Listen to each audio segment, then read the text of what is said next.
The room smelled of turpentine, old varnish, and the heavy, sweet scent of ambition. John Ruskin, the most powerful art critic in the Victorian world, stood before the easel, his eyes narrowing as he studied the watercolor. He leaned in, tracing the delicate line of a flower stem with his gaze, then straightened, turning to the young woman standing in the shadows of the studio. "Lilias," he whispered, his voice trembling with a rare intensity, "if you would only devote yourself to this, if you would give your life to art, you would be the greatest living painter. You would be immortal." The silence that followed was deafening. This was not just a compliment, it was a coronation. Ruskin had the power to make or break careers with a single sentence. He was offering Lilias Trotter the keys to the kingdom of culture. He was offering her a place in history books, a legacy that would outlast the stone walls of the gallery they stood in. All she had to do was say yes. All she had to do was paint. Her heart hammered against her ribs, a frantic, bird-like rhythm. She looked at the canvas, the brilliant colors, the way the light seemed to bleed through the paper, and she felt the pull, the terrible, seductive pull of her own talent. It was a gift from God, wasn't it? Surely. To use it, to perfect it, to let the world see it, surely that was worship. But as she looked into Ruskin's eyes, she saw the cost. He wasn't asking for a hobby. He was asking for her soul. He was asking for total devotion. "You must give yourself to it entirely," he had said. And at that moment, the studio walls seemed to close in. The air grew thin. She felt a check in her spirit, a quiet, terrifying whisper that she had been trying to ignore for months. She could be a great artist, or she could be a servant of Jesus Christ. She could not be both.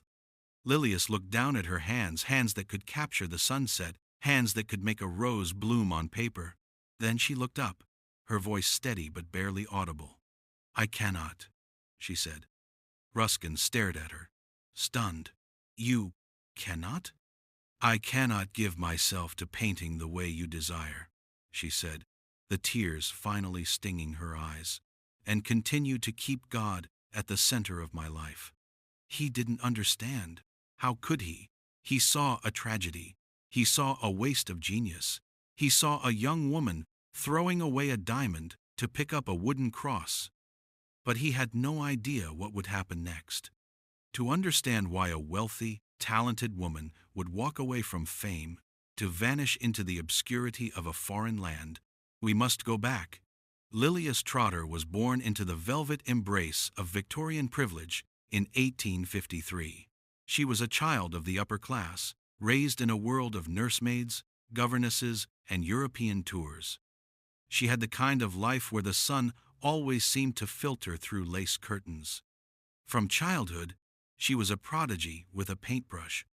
Her sketchbooks were filled with life, capturing the fleeting movement of a bird, the play of light on a wet street, the deep, soulful gaze of a London cab driver.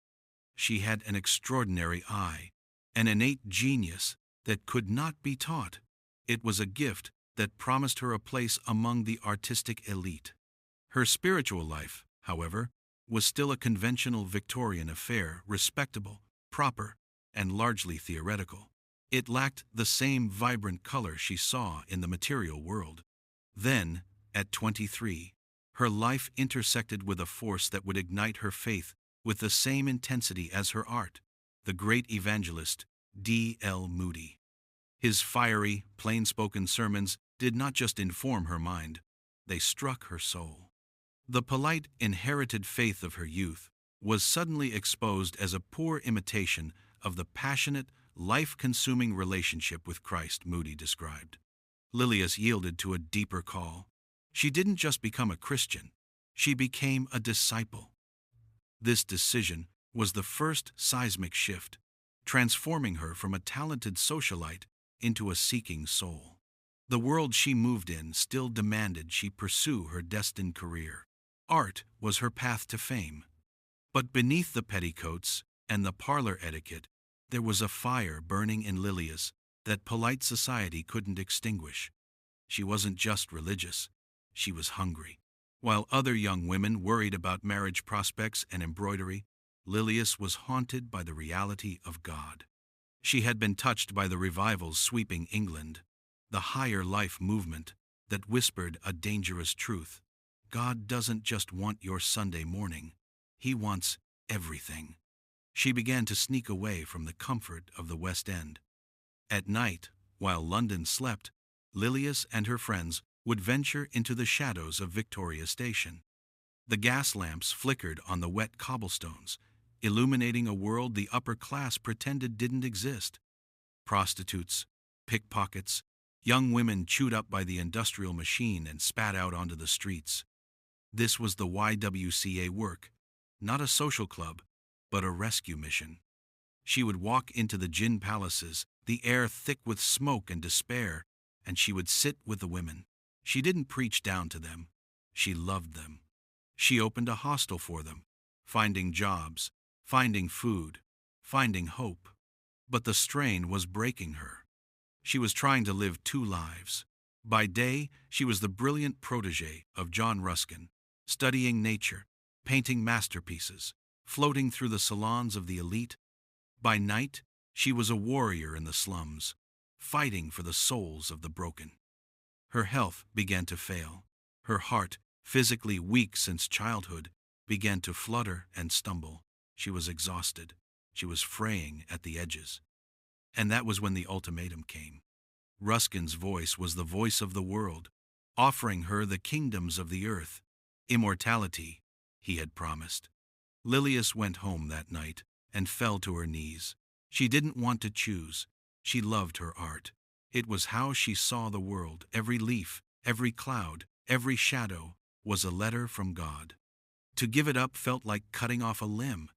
She opened her Bible. She prayed. And she realized that the good was becoming the enemy of the best. She wrote in her journal, "The liberty of painting has been a snare to me. It has taken possession of my soul." It was an idol, a beautiful, golden idol, but an idol nonetheless. She made her choice. She wrote to Ruskin. She packed away her best brushes. She turned her back on the gallery and the fame. She chose the slums. She chose the obscurity. She thought that was the end of the story.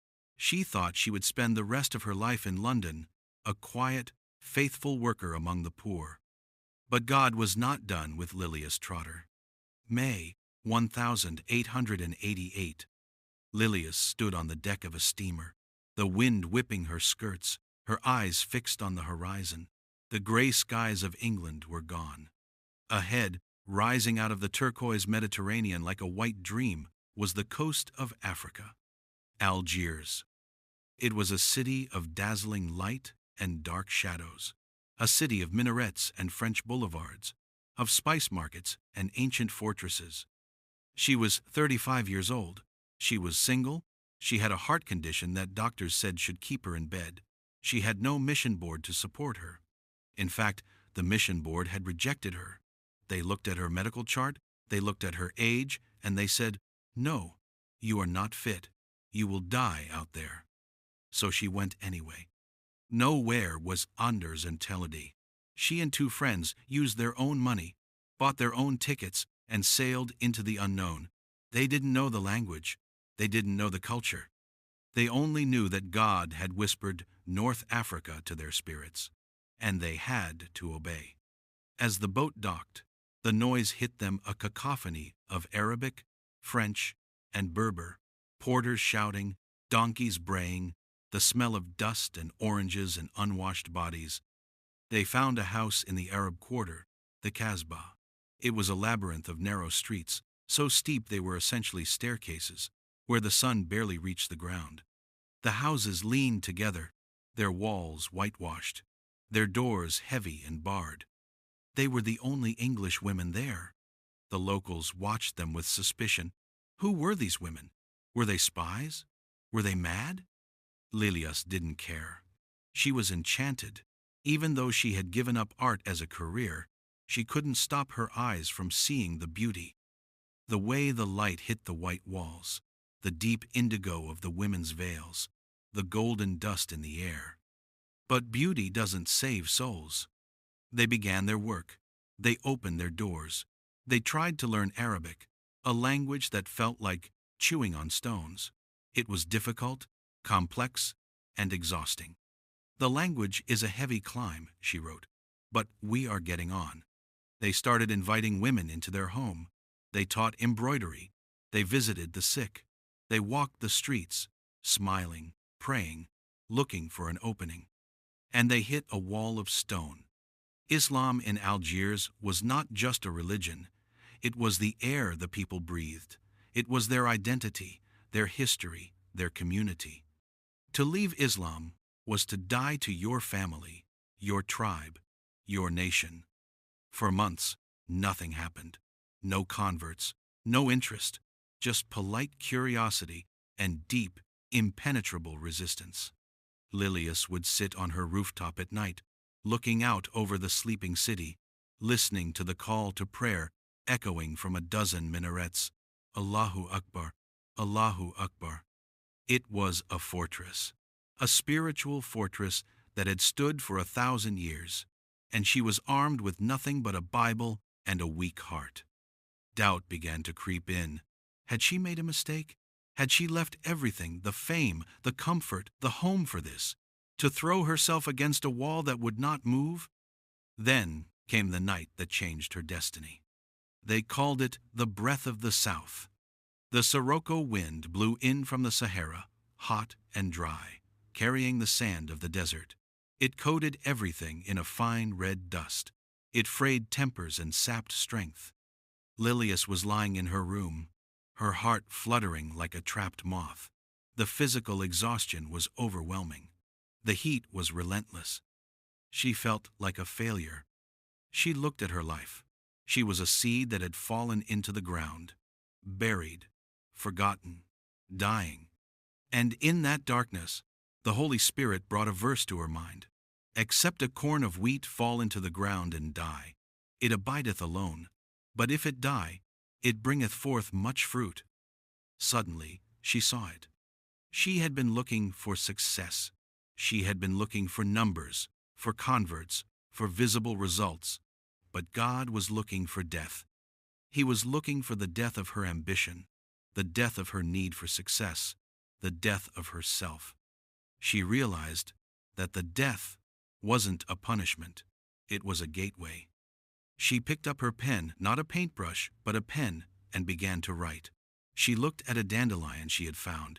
Its golden head turned to a white puffball, ready to scatter in the wind. This dandelion, she wrote, has long ago surrendered its golden petals, and has reached its crowning stage of dying.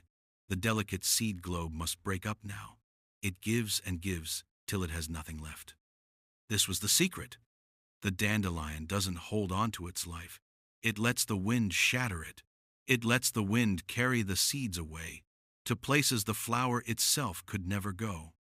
Lilias realized she had to be the dandelion. She had to let God shatter her. She had to let him take her strength, her health, her reputation, and scatter it wherever he pleased. A new power entered her ministry. It wasn't the frantic energy of the early days. It was a deep, quiet, unstoppable force. She stopped trying to be a missionary in the traditional sense. She started being a mystic, a lover of souls. She and her friends, the Algiers Mission Band, began to travel. They didn't just stay in the city. They went south. They traveled into the desert, into the lands where no European woman had ever gone. They rode on camels, sleeping in tents, under the vast, terrifying canopy of the stars. The desert was dangerous. Bandits roamed the dunes. The heat could kill in an hour. One afternoon, their caravan was surrounded. Men with faces wrapped in indigo cloth, eyes hard and cold, blocked their path. They carried rifles. Lilias sat on her camel, her heart pounding. This was it. This was the end. She looked at the leader of the bandits. She didn't plead. She didn't cry. She smiled, a genuine, radiant smile that came from a peace the world could not understand. She reached into her bag and pulled out a small booklet, one she had written and illustrated herself, in Arabic. It was full of pictures, parables from nature that explained the gospel. She held it out. The bandit stared at her. He had expected fear. He had expected anger. He had not expected a fragile Englishwoman offering him a gift in the middle of the Sahara. He took the book. He looked at the pictures. He signaled to his men, and they melted back into the dunes. They were safe. But the real danger wasn't bandits. It was the spiritual warfare. Lilias wrote of the heaviness in the air, the tangible presence of evil. The prince of this world does not give up his territory easily, she noted. They saw women poisoned for listening to the gospel. They saw converts beaten, ostracized, losing their jobs, their families. One young man, a secret believer, came to Lilias late one night. He was shaking. "They know," he whispered. "My family knows. If he stayed, he would be killed. If he left, he would lose everything he had ever known." Lilias looked at him, her heart breaking. She couldn't promise him safety. She could only promise him Jesus. "The way of the cross," she told him, "is the way of life, but it is a way of pain." He fled the next morning. Lilias never saw him again. She didn't know if he survived. She didn't know if the seed had taken root. This was the hardest part of the ministry, the silence, the unanswered questions, the seeds scattered into the wind that never seemed to land. Years turned into decades. Lilias's body grew weaker. She spent weeks confined to her bed, and in those long, quiet hours, something miraculous happened. Her art came back, but it wasn't the art of the gallery. It wasn't art for fame. It was art for God. She began to paint what she saw, the desert flowers, the sunsets, the faces of the people. But she combined the images with her words. She created a new kind of literature, visual devotionals, parables of the cross, parables of the Christ life. She realized that the Arab mind loved stories, loved metaphors. They didn't respond to dry theology. They responded to the language of the earth. She wrote about the vine and the branches. She wrote about the sheep and the shepherd. She wrote about the seed falling into the ground. These little booklets began to travel. They were carried by camel drivers, by merchants, by wind. They went into closed harems where no man could go. They went into remote villages in the Atlas Mountains. The dandelion seeds were flying, and back in England, people began to read them. They were stunned. Here was a voice of such depth, such purity, that it cut through the noise of religious activity. "Take the very hardest thing in your life," she wrote, "the place of difficulty, outward or inward, and expect God to triumph gloriously in that very spot. Just there, He can bring your soul into blossom." She was writing from the battlefield. She was writing from the place of difficulty, and her soul was blossoming. 40 years had passed since Lilias stepped off that boat. She was an old woman now. Her body was worn out. The tiny heart that doctors said would fail in a year had beaten for 75 years. She lay in her bed in Algiers, looking out the window. She could see the bay, the blue water where she had once thrown her ambition. She was dying. Her friends gathered around her. The room was quiet. The air was thick with the scent of orange blossoms from the garden. She looked back on her life. Had she wasted it? Ruskin was dead. His theories on art were still famous, but he had died a troubled, unhappy man. Lilias had no fame. She had no money. She had a handful of converts in a land that was still overwhelmingly Muslim. By the world's standards, she was a failure. But as she lay there, she saw something else. She saw the faces of the women she had loved. She saw the light in the eyes of the secret believers. She saw the books, the parables, traveling across the world, comforting thousands of souls she would never meet. She saw the invisible kingdom. She whispered to her friend, "I am seeing the chariot." She wasn't looking at a painting anymore. She was looking at the reality. The colors of earth were fading, replaced by the brilliance of heaven. She had given up the immortality of the canvas. She had gained the immortality of the soul. She turned her head one last time to the window, to the flowers blooming on the sill. "Open flowers," she breathed, her voice barely a whisper. "Surely, tell of the joy that is to run through all." And then she was gone. But that wasn't the end. Today, if you go to a museum, you might find a footnote about Lilias Trotter, the promising student of Ruskin who disappeared. But if you go to the spiritual history of the world, her name is written in fire. Her writings, Parables of the Cross and Parables of the Christ Life, are classics. They have comforted millions. They have taught generations of believers how to die to self and live to God. The mission she founded, the Algiers Mission Band, continued for decades, merging and growing, planting seeds in the hard soil of North Africa that are still bearing fruit today. Lilias Trotter taught us a lesson that the modern world desperately needs to hear. We live in a culture that worships the platform. We are told to build our brand, to maximize our reach, to be seen, to be known, to be great. Lilias Trotter teaches us the power of the hidden life. She teaches us that God doesn't need our ability. He needs our availability. He doesn't need our success. He needs our surrender. She looked at the most beautiful thing she possessed, her art, and she said, "If this stands between me and Jesus, let it go." And because she let it go, God gave it back, sanctified, to feed the world. So here is the question for you. What are you holding on to? Is it a career, a relationship, a dream, a talent? Is there something in your hands that feels too precious to drop? Look at the dandelion. It holds its beauty for a moment, tight and golden, but if it stays that way, it dies alone. It is only when it yields to the wind, when it lets go of its own form, its own identity, its own safety, that it becomes a seed of life for the world. "You can never tell," Lilias wrote, "to what untold glories a little humble path may lead if you follow far enough." Are you willing to follow? Are you willing to be broken? Are you willing to be a seed? The wind is blowing. The choice is yours.